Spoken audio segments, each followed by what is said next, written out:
Hello and welcome to Being Boss, a podcast for creative entrepreneurs.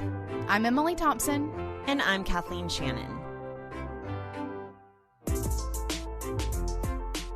In this episode of Being Boss, it's just Kathleen and me talking about how we're battling self-limiting beliefs and what are some of our goals for the upcoming year.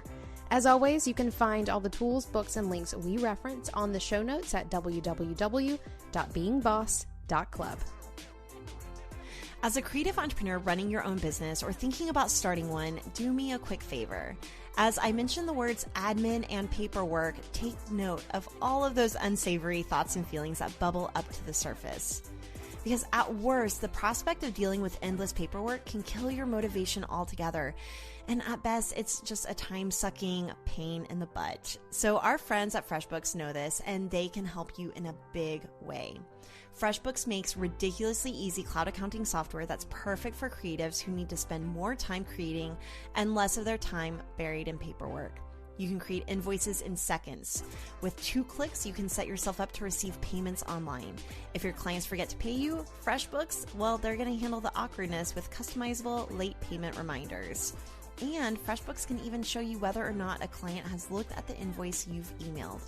So truthfully, this is only a tiny fraction of what FreshBooks can do to really change how you feel about dealing with your paperwork.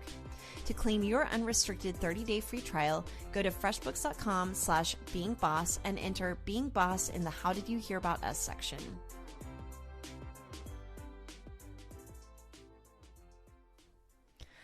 All right, Emily, it's just us today. Literally, we were like, what do we want to talk about? We've probably not done as candid of a podcast as this in a while. No, definitely not. We've been pretty straight up agendas lately. So I was excited. So we actually did have an agenda to record for this podcast, and I showed up and I was like, I don't want to talk about it.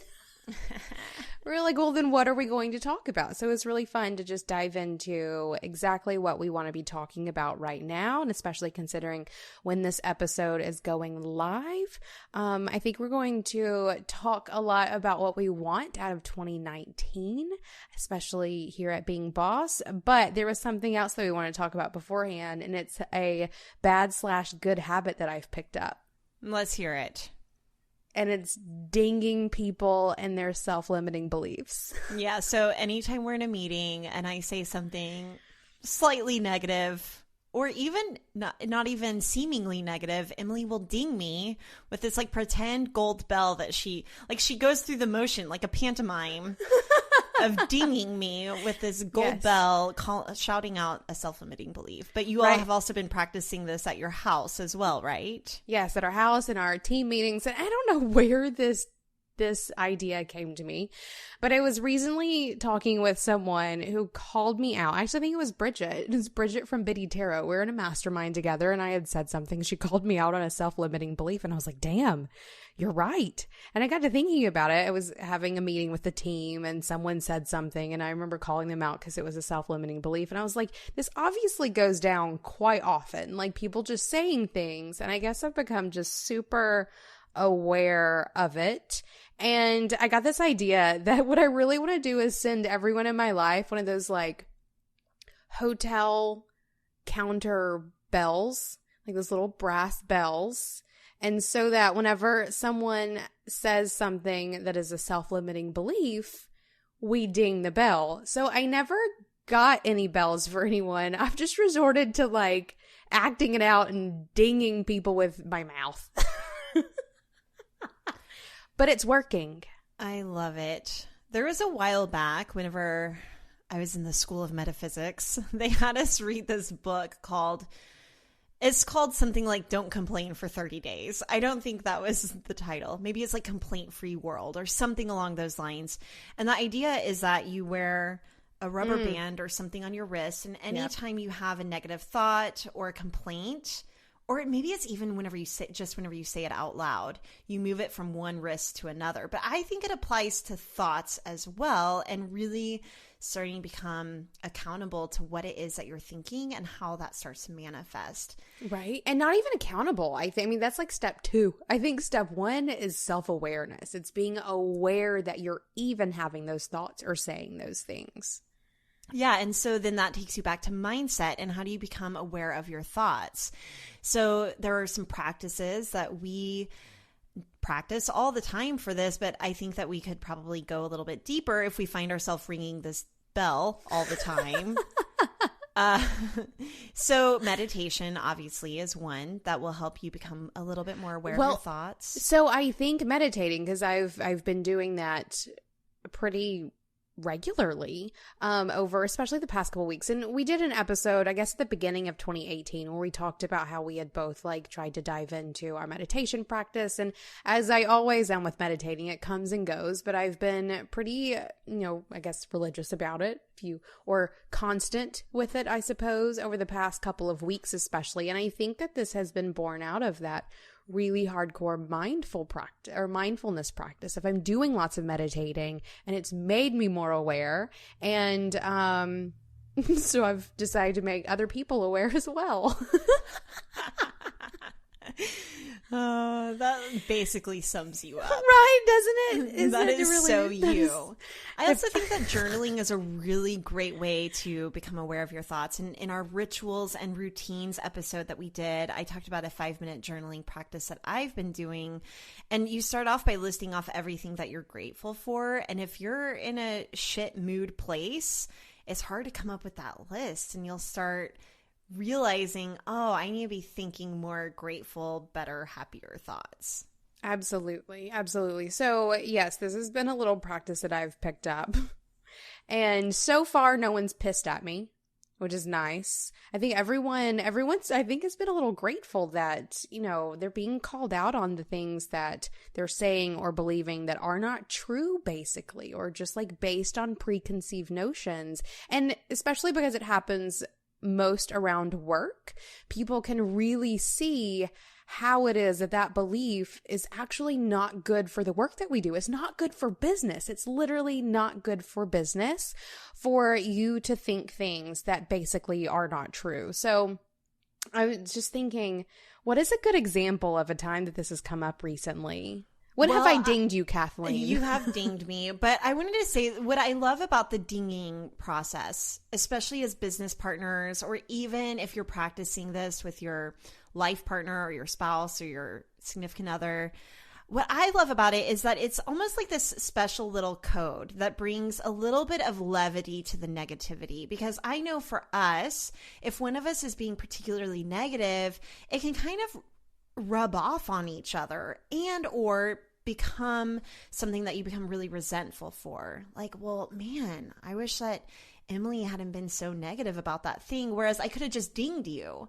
And it really does, it calls attention to the negativity in a really positive, I don't know, in a light way. It's not like, hey, stop being a grump, because that's really confronting and aggressive.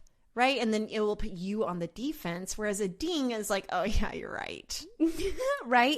And what's so funny is I think because we're acting out the ding, it's even funnier. Like if there were an actual physical bell here that I were dinging, I would imagine everyone would legit get pissed at me. Like, or at least it would be a lot easier perhaps for them to get there.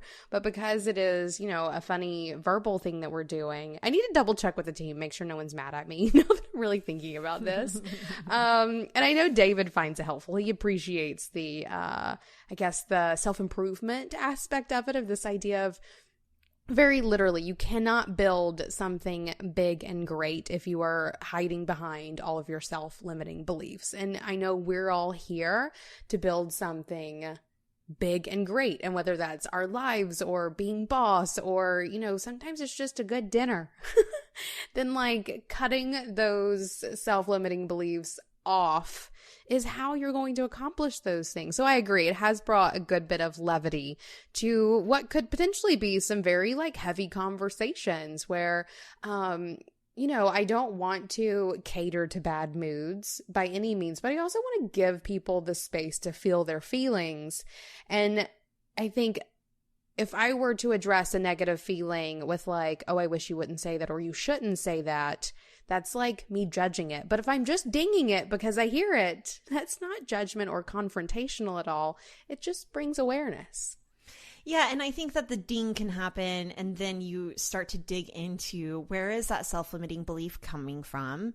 And if it is true, or if it feels true, because it's probably not true, but if it feels true, then what needs to happen in order to overcome it? Who would you be without that thought? Kind of some of that Byron Katie work of really flipping the script on that self-limiting belief, and you can start to work into it once you're aware of it. But we're going to be talking about what we want out of this next year.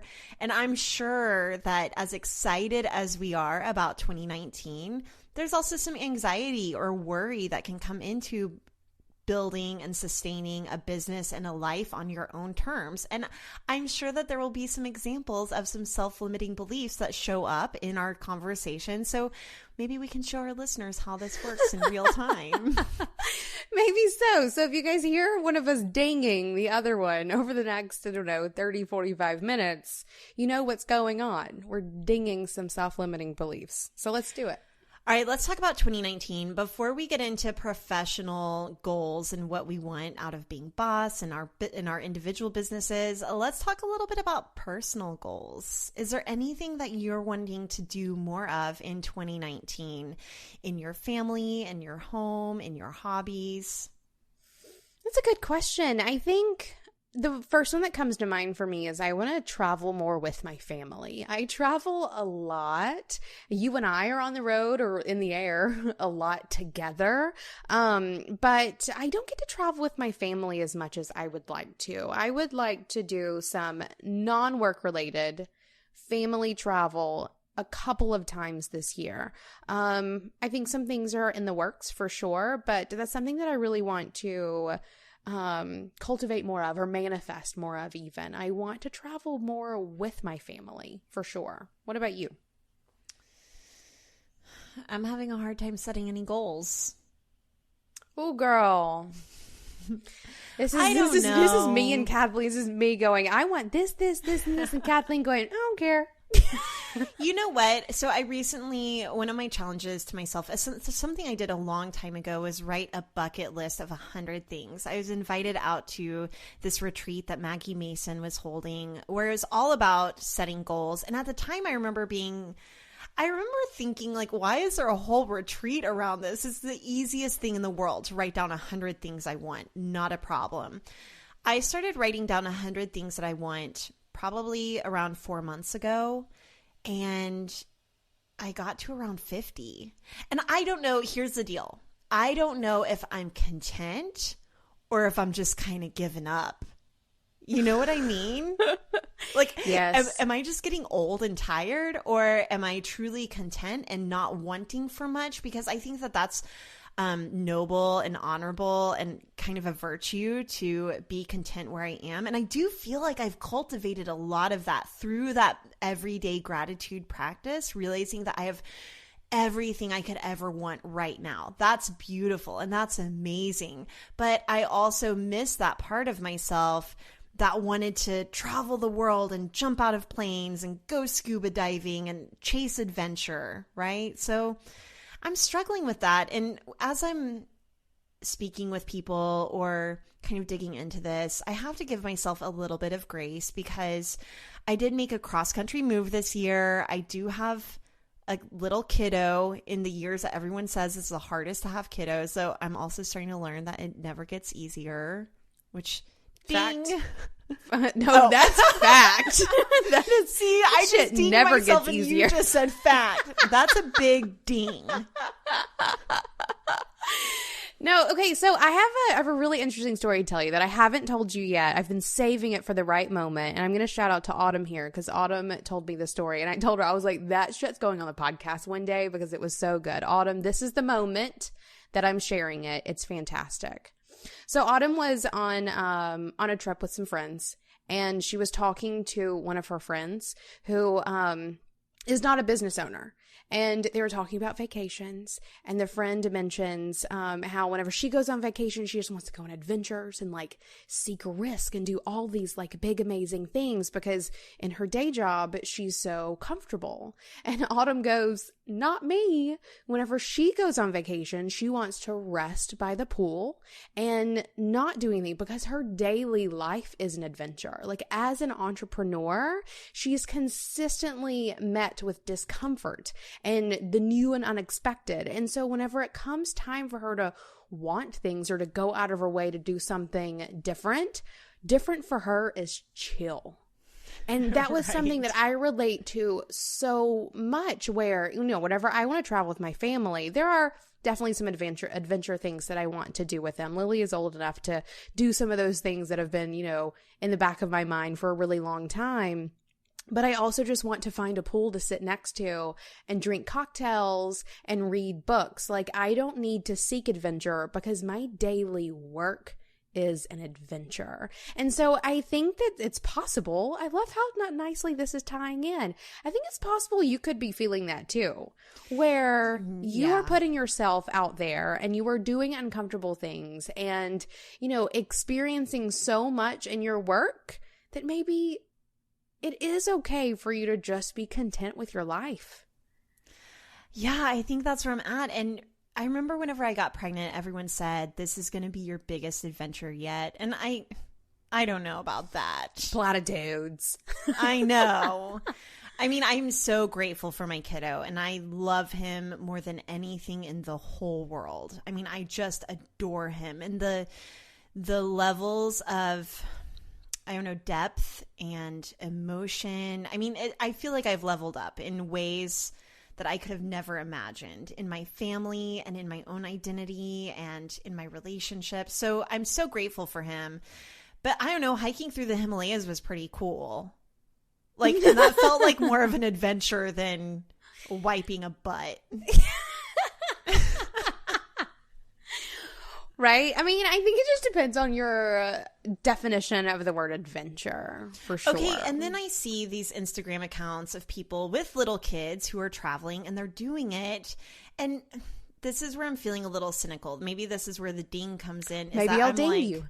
Wait until show us what's outside of that frame. You know, show us what's not making the highlight reel because it's got to be exhausting to travel with your kid in an RV across the country. I know for a fact that shit is exhausting. It's the most exhausting thing I've ever done. Right. I think that's just being a realist. And I think that's, you know, you taking the jade color blinders off, basically, where you don't look at people's Instagram feed and just see it for what it is, but you can almost like piece together what's just outside the frame. I think that's just understanding real life. So this last summer, I found a vintage Volkswagen bus. It was really nice. It looked good. It was super expensive. Like it cost more than my Mini Cooper, my brand new Mini Cooper, to buy this vintage Volkswagen bus. But I thought, I've got a little bit of money. Why not live life and buy this bus? And I had this fantasy of like exploring Michigan in our Volkswagen bus. And then I started following that fantasy through and I started imagining us on the side of the road with a flat tire or spending $1,000 a month on retainer, just fixing oil leaks and all the things that go wrong with a Volkswagen bus. And my first car was a Volkswagen Bug, a 73 Bug. I drove it for 7 years and I love that car, but I know the reality of it. And there's no air conditioning. It shakes whenever you go past 60 miles per hour. There are things about it where I'm like, no, thank you. And it was so funny because I was but okay, here's the great thing about this bus fantasy is that it actually got me into a place where I was daydreaming and fantasizing and kind of like wanted something again. So that was really cool to feel like, and I remember thinking, okay, this bus is not for me, but I need to remember what it felt like to want it. So I've still got it in me and that's awesome. But also I think that realist part of it. And I think that one of my values is security. I have a value of security. And so tying back into your story with Autumn saying that whenever she's going on vacation, because the life of a creative entrepreneur is so uncertain that she just wants to chill. I think that my value of security is really showing up with a cross-country move and with becoming a mom and with, you know, owning a couple of businesses and going through major growth phases with both of them. It has me really tying into that security aspect of what I value. I also valued adventure and just looking at the season of things. There are seasons for everything, and accepting that I'm in a season where I need to really look at security and what that means for me and honor and nurture that. Honor and nurture. I feel like those are such yoga words. You sound like such an old woman right now. I did not mean to say that. I apologize, listeners. Anyway. No, don't apologize. But that Volkswagen bus fantasy, I have to tell you. So I was telling my sister about it. And apparently there's a Portlandia sketch in this last season where they literally write out that entire fantasy of like, this is what amazing van life is going to be like. And then it ends with them as like burning, you know, like a fire in a trash can in an alley and having to like poop behind the van. I was like, I'm such a Portland hipster that I went through that whole train of thought. Right. That's so funny. I mean, actually, I think, I called you an old woman a minute ago because as you were saying all that, I wonder how much your age plays into the shift in mindset a bit. And I think particularly around like, and I feel this as well, this idea of, because we go through all of those stories, because we have the experience, the knowledge, and all of those things, we lose the maybe even desire to like throw caution to the wind. Like, I was saying to do dumb stuff. Like we just don't have tolerance for doing dumb shit. We know better, so we're doing better. But like, what would it feel like? Or what would it look like? Or in what situation, and maybe even a challenge, to throw caution to the wind with something? I love how you just breathed real hard into your microphone. Have I ever told you that my favorite song is Forever Young? The song Forever Young. I wanna be forever. Maybe Corey can splice it in here. Maybe so. If not, I think that'll do.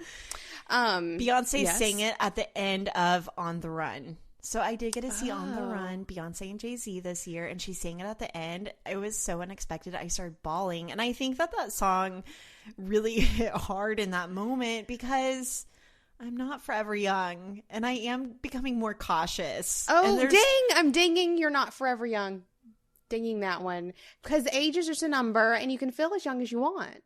However, let's not feel like we're 17. Let's feel like we're like 32, 33, 35-ish. Like, let's just stay in that realm. Let's just stay here forever. This is our forever young. This is it. I don't think I want to stay much younger than this because I do enjoy responsibility and revenue and the level of security. Agreed, because that's one of my values too, I think. But I don't want to become curmudgeonly.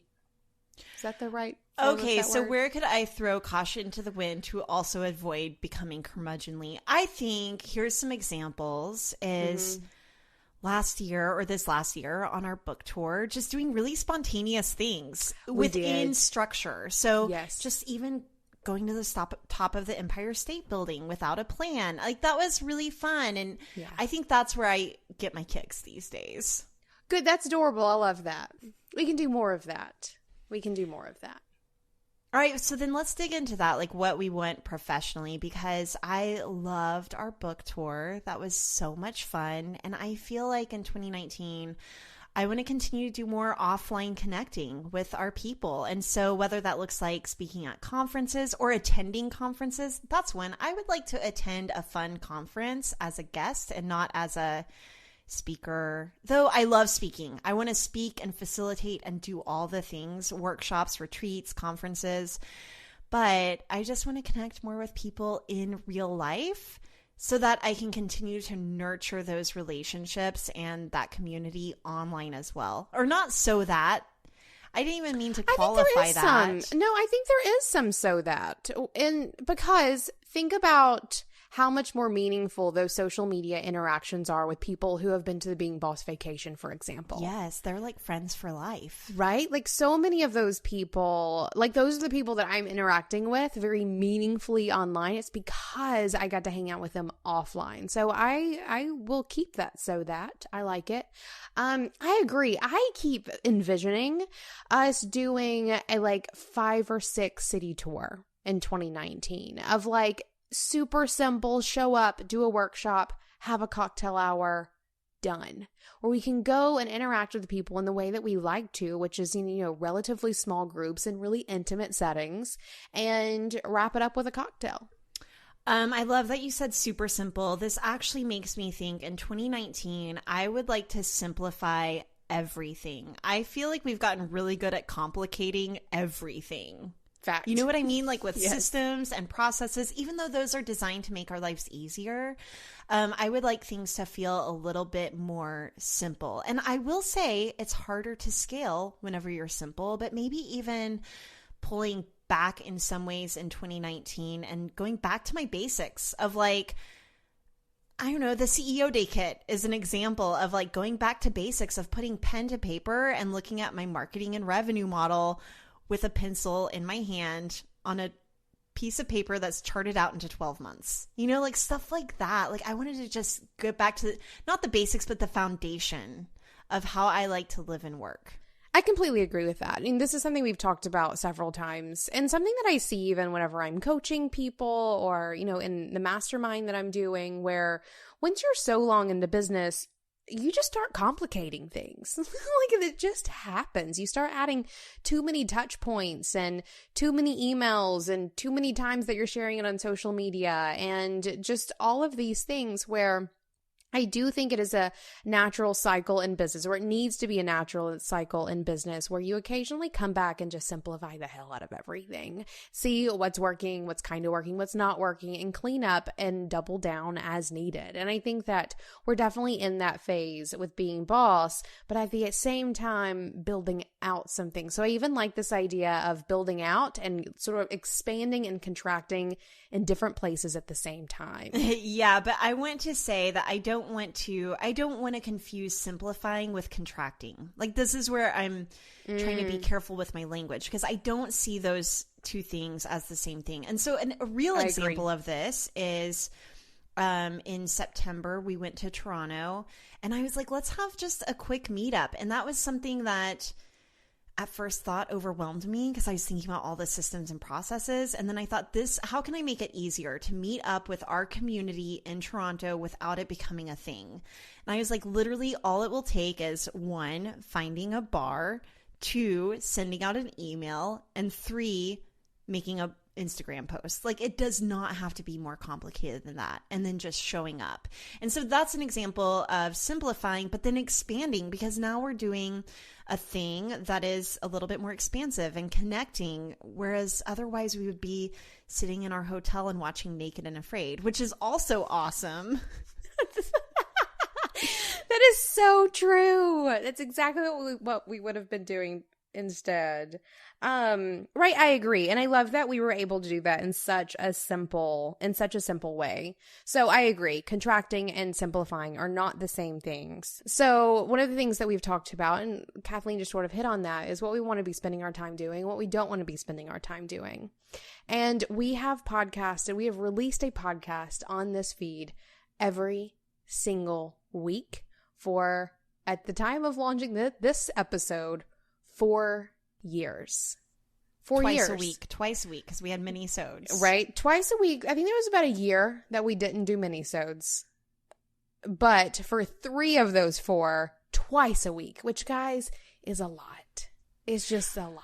I mean, I thought that I would never run out of things to say. But I kind of have run out of things to say.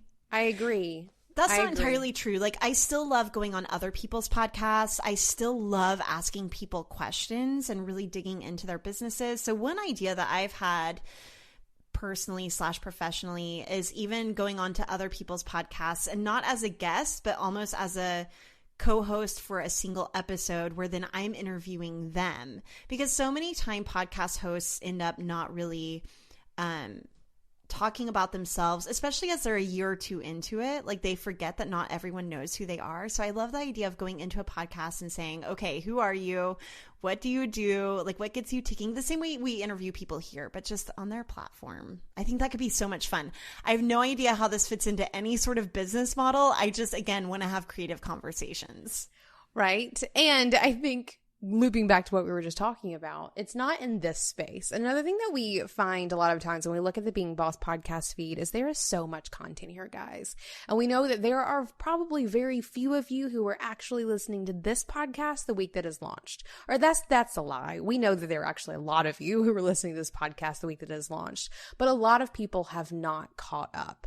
And or even overwhelmed by the amount of content that we have in this space. So we're going to rein it in a little bit in that we will only be posting probably once a month or so on this feed, at least through the first couple of months of 2019, because we want to spend more time nurturing and engaging with you than we want to be spending just talking at you, which is basically all we're doing right now. No, it's not. And I'm so grateful for the podcast. And so even slowing down was a hard decision because it's really worked for us. Mm-hmm. It's something in like, we always have our exercise of what's working, what's kind of working, what's not working.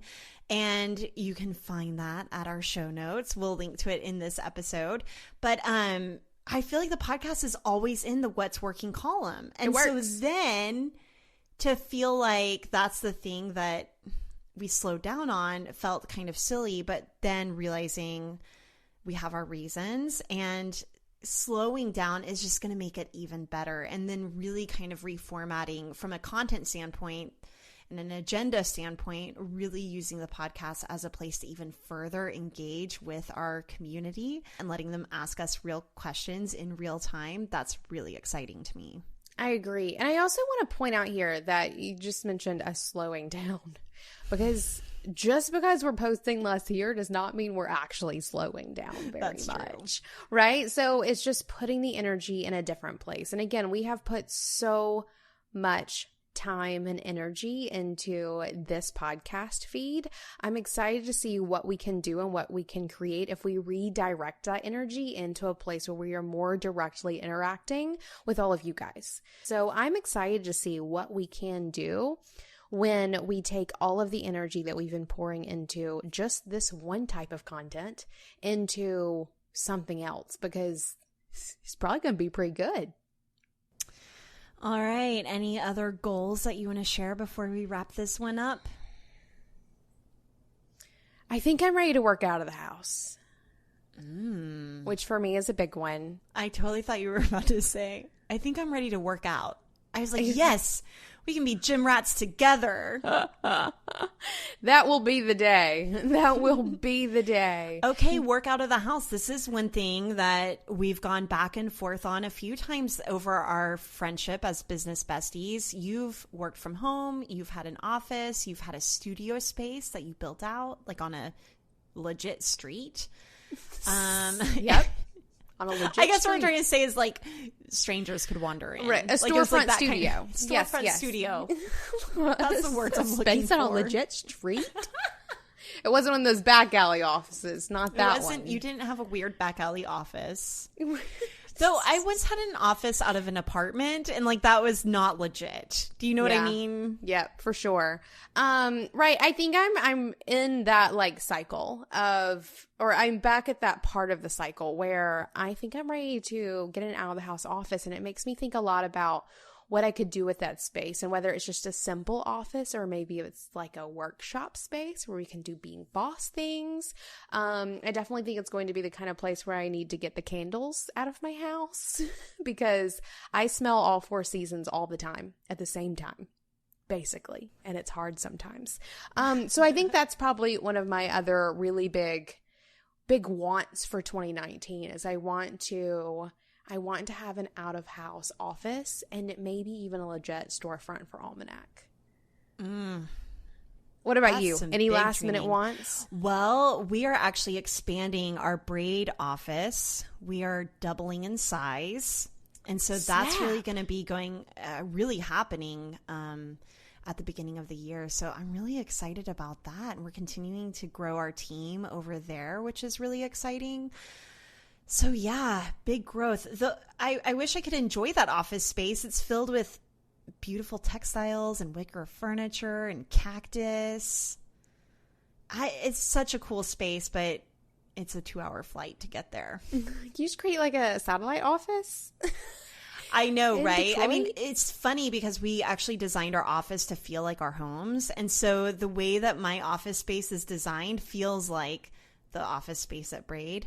But, maybe that's one of my goals is to get home more, to work from the Braid space and to make sure that I'm showing up for my team there and for our clients. I was just there this last weekend, and it was so cool just to be able to work out of the space with everybody. So maybe even making more time to do that. And it's super easy because I have such a support system there that I can bring Fox with me, and it's really no big deal.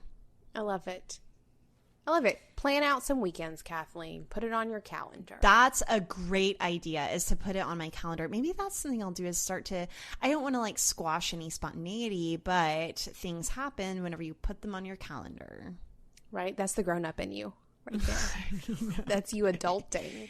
You know what it is? I think that I used to just think that fun things happened, and I was like, oh, everybody was doing that for me. That's growing up. It's realizing that someone was doing realizing that all me. the fun things were planned. Yeah, they planned somebody. on fun. Yeah. That's funny.